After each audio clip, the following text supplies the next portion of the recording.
If you're right, Brew, Embiid's out in the first round. Is there a legacy talk for Embiid? Is there changes happening to Philadelphia? Is he going to get frustrated, or is it just like, another year, another weird injury? No, it's not his ability, it's his availability. I mean, it's just I think, now maybe I'm wrong. Maybe there's a mental block. I don't know. But I think his dip in production in the playoffs is completely due to his not being at 100%. I agree. And if there was a year you were going to be at 100%, it would be now. You were off for 2 months. I get it was rehab, but still, he's already banged up and back to that guy labor. Is there a legacy on Grant Hill? No, I mean, that's a legacy is the hurt, legacy but is actually injured. like, wow. Like I was good. like, yeah, like what I don't think people look at him negatively. I don't think people look at as the player Ralph Sampson negatively. Maybe they say he should have changed his game. He really got like career. No, I understand. But the guys who when at their best, so those maybe aren't the perfect examples. The point I'm making, guys who when at their best, like that guy is amazing, who then consistently dealt with injuries, I feel like get put over to the side when it comes to, they can't win conversations. So. It's like their body betrayed them conversations. It's just going to hinder his legacy in that, I mean, this guy, if he were healthy, he'd be one of the absolute all-time great centers. Early Bud list, maybe after he won the NBA. So, okay. I wanted to break this clip down real fast, make this like a super short clip because, they said something interesting and, I'm really agreeing with Nick Wright, which is, not the most common, situation that I find myself in. But I've been having a lot of conversations and seeing a lot of the comments below and, with a few people specifically trying to say that, Embiid can't win, Embiid plays worse in the playoffs. And now we have Broussard admitting that it's injury related and Nick Wright. But then Broussard's kind of saying, that this hinders his legacy. And then Nick Wright kind of counters saying, should it really, though? It's not his fault that he's getting these injuries, that he's kind of, he should be given the benefit of the doubt. And that, he then says that, people don't argue that Embiid can't win the big game or can't, step up. And I argue that that's exactly what people are saying. And I think it's wrong. I think it's wrong to say that Embiid can't, play, great basketball in the big moments because he can. He's just been injured. And just like Wright, we don't hold some of these players who got injured, like a Grant Hill or whatever, their feet to the fire. Like it's I don't think we should for Embiid either. Embiid, if you saw the game against Miami Heat, if you want to question Embiid's heart and dedication to playing and his resilience after watching that game, I really don't have anything to say to you to counter that because you're just clearly not going to, listen to reason because he did not have to be out there. He could easily just say, I'm not ready to go. And yet he is nearly passing out. He is exhausted. He is gassed, hands on his knees, hunched over. You could just see his face. He's exhausted. And yet he's still out there doing everything he can to win.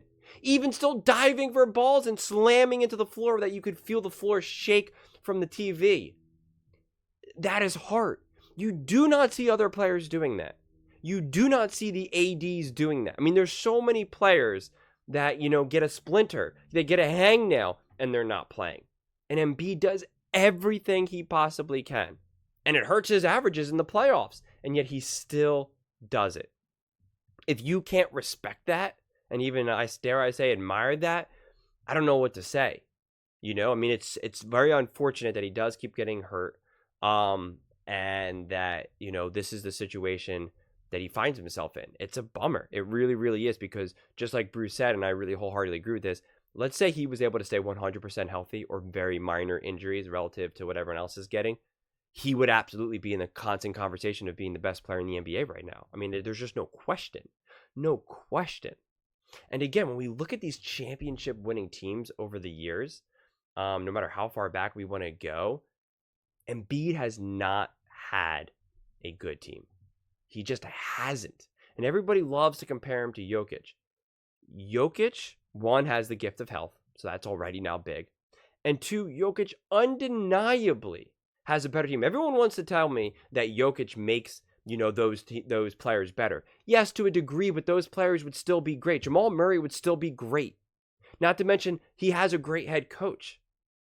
Also, the Nuggets have ascended at the perfect time as well, where LeBron is all old now, and the the Warriors are all old now, and the other teams like OKC and the Timberwolves and all these, they're too young. They have not ascended yet.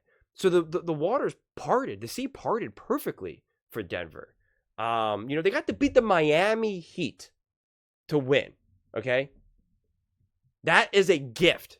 That is a gift from the heavens to go up against a Miami team with Jimmy Butler and Tyler Hero. That's it. I mean, who did the Warriors have to beat? They had to beat LeBron James. They had to go through primetime James Harden and Chris Paul. They had to go through just amazing all-time greats. Not just Hall of Famers, but all-time greats. Who did LeBron James have to go up against to win? He had to go up against Steph Curry, Klay Thompson. He had to go up against, Draymond Green. He had to go up against Tim Duncan, Ginobili, one of the best coaches ever, and Popovich. Like, those were some real battling. And then the Spurs, in order for them to win, they had to go up against LeBron James and Dwayne Wade and Chris Bosh. Who did the Dallas Mavericks have to beat? I mean, they had to go up against legends, all-time greats, top 75 of all time. The Nuggets beat Jimmy Butler and Miami Heat. Wow. That's impressive, I guess? No, it's not.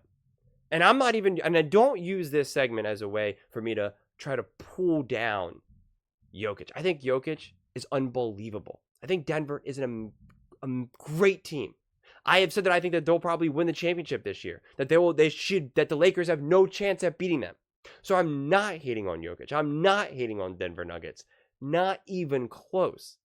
But we can be honest about the circumstances that unfold, where the results and how they happen. Both things can be true. The Nuggets were not beating Steph Curry and the Golden State Warriors when they were in their prime. And then there's other people that want to say, well, Jamal Murray wasn't playing. Okay, if that's your argument that Jamal wasn't playing, that means that Jamal Murray was crucial for the success of why they won the championship. Joel Embiid and the Sixers have never had that Jamal Murray. You had an old, out-of-shape James Harden, out of his prime, who's also notoriously never stepped up in the playoffs. Or Ben Simmons, who's afraid to shoot layups. With bad coaches, who are all gotten fired multiple times. One of them's not even coaching anymore. The other one has made the Milwaukee Bucks even worse. Who, the more he coaches, the worse his legacy gets in Doc Rivers. So we just have these unfair expectations for all these individual players. I do not hold LeBron James's feet to the fire for not winning championships in his first stint with the Cleveland Cavaliers. I do not hold his feet to the fire for not finding a way to be KD, Steph, Klay, and Draymond in the Golden State Warriors. They were a better team with better players. So no, he does not deserve to get, to have his legacy pulled down because he's lost a bunch of these NBA finals. If you maybe want to call him out for losing against the Dallas Mavericks, okay, I could see that argument. I could see that. But it was still up against a bunch of all-time greats. It's not like that was some scrub team either. Not to mention he was young. LeBron was starting to learn how to finally win, which he had to do. All players had to do it. Michael Jordan did not win until he finally got Phil Jackson, until he got Scottie Pippen, until he got other weapons, other players. Even Steve Kerr is responsible for knocking down that three, which was crucial for Michael Jordan to winning another championship.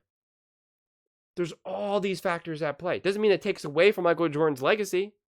So all of these things can be true. Yet, for whatever reason in sports discussion, especially in the comment section, we always just want to focus on one and ignore everything else and say that these other things are just excuses. Not all reasons and explanations are excuses. But those are just my thoughts. I would absolutely love to hear yours. What do you think about Embiid's legacy? And if he never wins, and, do you think he just can't handle the moment? And, what Brew and Nick Wright were talking about? Let me know in the comments below. I read every single comment. So whether you agree with me or disagree with me, either way, let's get in some discussions. Let's get in some fights. But ultimately, let's just have some fun. And please do consider subscribing. We are building an amazing community here, and I would absolutely love to see you part of it. I want to build something that we all genuinely feel connected to. Something that we're really excited to be part of. I think we're well on our way to doing it. And please don't forget to give this video a thumbs up. It really does help with the visibility and the algorithm. Thank you so much, and see you next time.